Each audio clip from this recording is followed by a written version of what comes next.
Hello Libra, Sun, Moon, Rising, and Venus signs. Kamusta kayo? Sana po'y nasa mabuti kayong kalagayan. Welcome back po sa Star Tarot. Kung bago kayo rito, welcome din po kayo. Please subscribe, like, share my videos, and leave me a comment kung nakaresonate po kayo. Thank you. So, tingnan natin kung ano ang mga messages para kay Libra. First message ninyo, we have the Page of Swords. So, this is a lot of information, no, coming your way. Pero, maaaring merong delay, no, merong delay. Baka meron kayong mga ine-expect na mensahe, no, or mga information na inaasahan ninyong dadating na at a certain period of time. Pero, maaaring hindi dumating, no? Maaaring merong mga delay dito, no, ng mga balitang ito. Maaaring hindi pa kumpleto, maaaring hindi pa dumadating yung tao na may dala ng balitang ito, or baka kulang pa, no, ang impormasyon na kailangang iparating sa iyo, kaya magkakaroon siguro ng delay. But yeah, you need to be patient, okay? You need to practice more patience kasi hindi rin naman natin kontrolado ang ibang tao. Yung galaw ng ibang tao, hindi rin natin kontrolado yan. Meron tayong kanya-kanyang mga bagay na pinagkakabisihan, 'di ba? At there are so many things, no, that are beyond our control. Kaya kailangan nating laging marunong tayong magpasensya. Marunong tayong marunong tayong magpasensya, marunong tayong um, maghintay, no? Yung ganon. So, pwede rin ang iba sa inyo dito, baka mag-aaral, no? Baka mag-aaral or nag-aaral na. Pwedeng formal schooling, pwedeng nag-enroll sa school talaga, or pwedeng online, or baka meron ka one-on-one na teacher or tutor, yung ganon. So, we also have the chariot. Ayan. So, pwedeng magta-travel ang iba sa inyo dito, Libra. Pwedeng ang travel na to, could be related, no, to an opportunity. Pwedeng ganyan.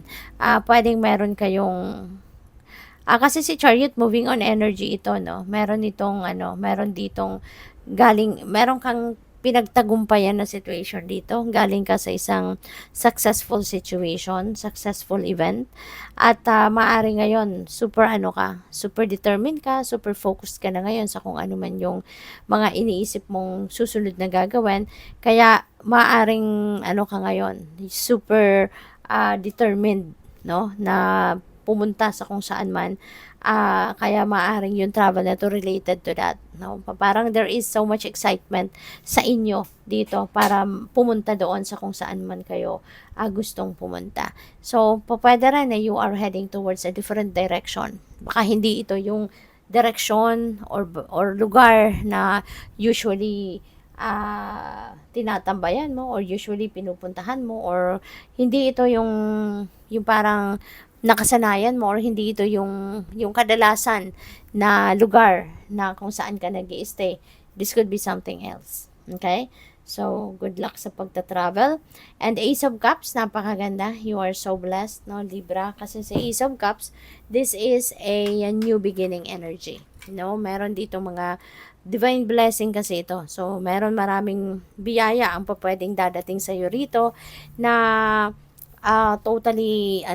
totally exciting, no? Kasi ito yung kailangan mo eh. Kung ano yung kailangan mo sa ngayon, yun ang ipoprovide sa iyo ng universe, yun ang ipapadala sa iyo.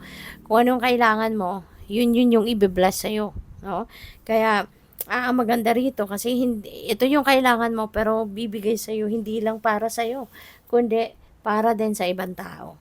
You know, maaari din na ikaw ay isang taong napakamatulungin, maaaring ikaw din ay isang taong ang tawag dito, maybe you are someone na very compassionate, napakamatulungin, bukas palad at bukas ang puso para sa pagtulong sa iba. Kaya you will be blessed with abundance, you will be blessed with prosperity, para na makapag-share ka din sa iba, no? So, pwedeng may ganong ganap dito. Pwede rin, ang iba sa inyo dito, baka magsisimula kayo ng bagong relationship din, no? Baka, ang iba sa inyo dito, seeking for love, baka single pa, you know? Or pwede rin naman na kung meron kayong relationship na, baka kayo ngayon ay baka magle-level up na ang inyong relationship. Pwede rin itong merong ng mga magpapakasal, pwedeng may engage, Yung ganon. So, good luck po sa inyo. So, tingnan natin kung ano pa ang mga messages para sa'yo ngayon.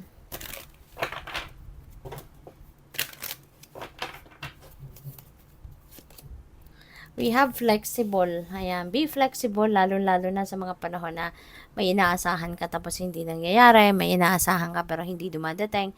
So, be flexible. Learn to get around that situation. Learn to get around that delays. Okay? Kasi kailangan natin talaga na maging adaptable tayo. Marunong tayong mag-adjust sa mga kaganapan, 'di ba, sa paligid natin para hindi tayo maboryo. We need to learn to be creative then. We need to learn to be adaptable, yung ganon. So, we have chaos and conflict. Ayan. So, pwedeng internal conflict ito, no? Pwedeng inner conflict. Pwedeng sa kalooban ninyo to. Ano kaya? Kasi may ina-expect ka, hindi pa dumadating, 'di ba? So, what I'm going to do? So, maaaring meron ditong kalituhan na pwedeng nangyayari para sa iba sa inyo. Maybe you're trying to figure out what is going to be my next move while I'm waiting, no? Or papaano, baka may mga worries din ang iba sa inyo, papaano kung hindi na dumating, papaano kung hindi na mangyari, diba? So, we have higher power. Ayan, pakinggan ninyo yung inyong intuition because there are downloads coming in. Ano, maaring ito na yung sagot sa mga tanong mo. Diba? Malilinawan ng inyong isipan, you will be guided accordingly. No? Maybe you will be sent guidance dito kung ano na yung gagawin mo. Maybe you will be sent guidance kung what is going to be the next move, what's going to be your next move, I mean, no? So, good luck sa'yo, Libra. Thank you for watching. Love and light. Namaste.